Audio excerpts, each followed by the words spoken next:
Washukuruni sana kwa upendo ambao mmeonyesha kwangu. Upendo sio upendo. Wanasema upendo ukipitiliza unaita mahaba. Na nyinyi mmeonyesha mahaba. Na washukuruni sana. Na Mungu awabariki sana.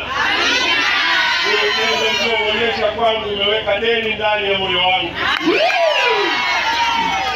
ili niweze kuendelea kuwatumikia zaidi na zaidi.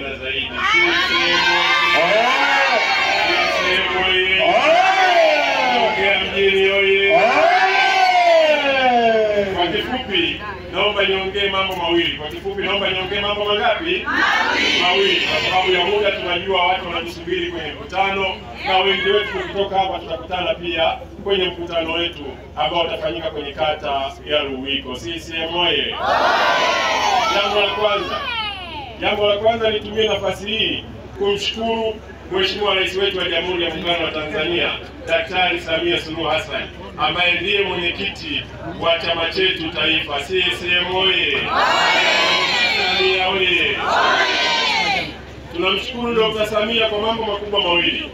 Jambo la kwanza, kwa kazi kubwa ambayo imeendelea kufanywa na serikali ya Chama cha Mapinduzi chini ya rais wetu Daktari Samia Suluhu Hassan.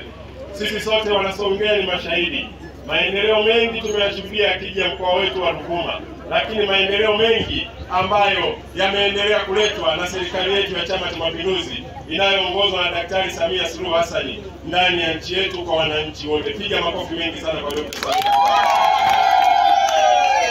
Lakini jambo la pili, tunaendelea kumshukuru rais wetu Daktari Samia Suluhu Hassan kwa mahaba ambayo ametuonyesha wana Ruvuma.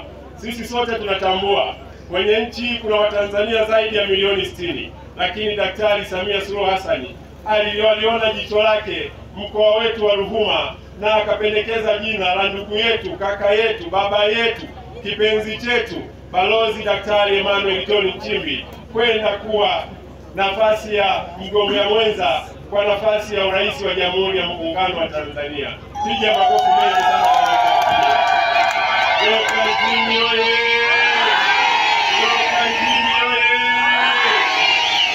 Jambo la mwisho ambalo nataka niongee na Wanasongea mjini kwa kifupi.